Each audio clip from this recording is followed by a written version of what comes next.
তাহলে একজন পুরুষ একজন নারী, এই দুজন থেকে আমি তোমাদেরকে সৃষ্টি করেছি। তার মানে হলো আজকে আমরা প্রত্যেকে দেখি যে উনি আমার কেউ না, আসলে তিনি কেউ। উনি আমার কেউ না, উনি বলেন উনি আমার কিচ্ছু হয় না, এটা ঠিক না। যেহেতু আমাদের বাবা একজন, মা একজন, পৃথিবী গোলাকার ঘুরতে ঘুরতে ঘুরতে ঘুরতে দেখবেন আপনি আমার কেউ না কেউ। সুবহানাল্লাহ। অনেক সময় আমরা একাকি থাকলে শুরু করি, ভাই বাড়ি কোথায় বলেন তো, আপনার বাবার নাম কি, ভাই কোথায় বিয়ে দিলেন, বোন কোথায় বিয়ে দিলেন, অ্যাড্রেসিং করতে করতে আই হ্যাঁ আপনি তো আমার দুলাভাই, হয় কি না এমন, আই হ্যাঁ আপনি তো আমার বেই হয়ে গেছেন। কিভাবে? এইভাবে। আবার মাঝে মধ্যে বলে হুজুর উনি আমার দুই দিকের আত্মীয়, একদিকে বেই একদিকে তালই। এমন হয় কিনা বলেন? দুই দিকের আত্মীয়, তিন দিকের আত্মীয়। আল্লাহ বলছেন ইন্না খালাকনাকুম মিন যাকারিন ওয়া উনসা, এক পুরুষ থেকে তোমাদের সবাইকে বানিয়েছি। অতএব আপনি ঘুরে দেখেন উনি আপনার কেউ না, উনি আপনার কেউ না, কিন্তু সবাই সবার কেউ। কারণ আমাদের বাবা যে একজন, আপনি নসবনামা খুঁজেন আপনার বাবাকে, তার বাবাকে, তার বাবাকে, গিয়ে দেখবেন যে ওখানে গিয়ে আপনার পূর্বপুরুষ মিলে গেছে। ঠিক কিনা বলেন? তাহলে আমাদের বাবা যেহেতু একজন, মা যেহেতু একজন, আল্লাহ বলে দিয়েছেন তোমাদের কিন্তু পূর্বপুরুষ বাবা একজন, মা একজন, সেখান থেকে পর্যায়ক্রমে মিন যাকারিন ওয়া উনসা ওয়া জাআলনাকুম শুউবান ওয়া কাবাইলা, আমি তোমাদেরকে বিভিন্ন দেশে, বিভিন্ন গোত্রে, বিভিন্ন বাড়িতে, বিভিন্ন ঐরস্যে তোমাদেরকে আমি পাঠানোর মাধ্যম করেছি। কেন? লিতাআরাফু, যেন পরিচয় করতে পারো যে ভাই আমি তো এই হাওলাদার বাড়ি, আমি তো জমিদার বাড়ি, আমি তো ব্যাপারী বাড়ি। ঠিক কিনা বলেন? তার মানে কি অ্যাড্রেসিং করার জন্য, আমি তো বাংলাদেশি, আমি তো পাকিস্তানি, আমি তো ভারতী, আমি তো ইংল্যান্ডে, আমার তো বাড়ি সৌদি আরব, আমার বাড়ি মক্কা, আমার বাড়ি মদিনা। সুবহানাল্লাহ বলেন। আল্লাহ বলছেন যে মিন যাকারিন ওয়া উনসা, এক পুরুষ এক নারী থেকে তোমাদেরকে পাঠানো হয়েছে।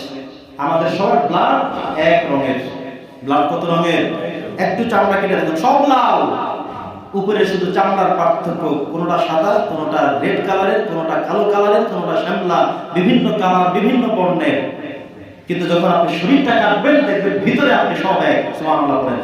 উপর দিকে আপনি যেমনই দেখেন না কেন, উনি লম্বা, উনি খাটো, উনি সেই, উনি এই বাড়ি ওই বাড়ি, কিন্তু আল্লাহ তাআলা একটা করেছে এক এবং অভিন্ন রেখেছেন। সেটা হলো যে তোমাদের প্রত্যেকের ব্লাড, রক্ত লাল করে রেখেছি। পৃথিবীর সব মানুষের ব্লাডের একই সিস্টেম। সুবহানাল্লাহ। এই মানুষের ব্লাডের যে সিস্টেম, যে কোয়ালিটি, যে কোয়ান্টিটি, আপনি গাছপালা খুঁজলে, অন্য কিছু খুঁজলে এভাবে পাবেন না। সব মানুষের ব্লাডের সিস্টেম এক করে আল্লাহ তাআলা ঐক্যবদ্ধ বুঝিয়েছেন যে তোমাদের বাবা এক, মা এক। সুবহানাল্লাহ পড়েন। সম্মানিত সুধী, নবী করিম সাল্লাল্লাহু আলাইহি ওয়াসাল্লাম মুসলমানদের যে চমৎকার পরিচয়টা বলেছেন, মান সালিমাল মুসলিমুনা মিন লিসানিহি ওয়া ইয়াদিহি, মুসলিম শরীফের হাদিস 9 এবং 10, একই সিস্টেমের কথা ঘুরিয়ে ফিরে আসছে।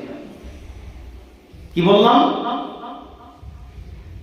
যে ব্যক্তি কোন মুসলমানের হাত এবং জবান থেকে নিরাপদ থাকতে পারে সে হলো প্রকৃত মুসলিম। সুবহানাল্লাহ।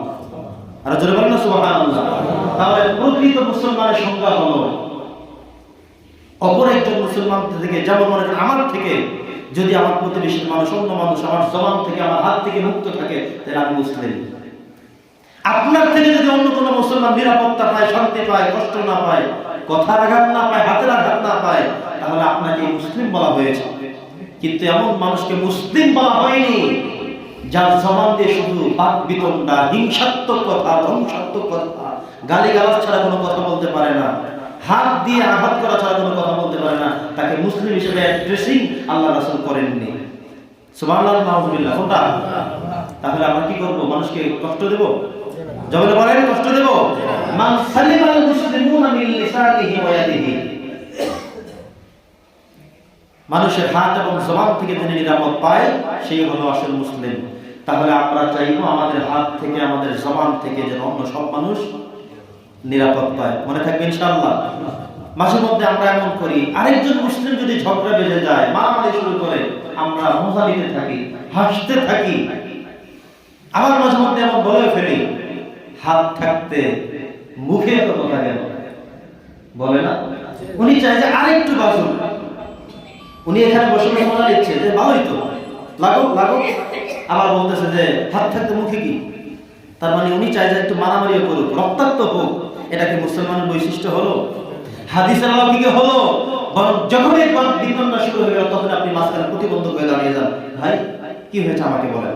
মিট করে দেন, 2 মিনিট সময় দেন, 5 মিনিট সময় দেন, একটু আরে থাকেন না, মীমাংসা করে দেন। এটা যে কত সওয়াব।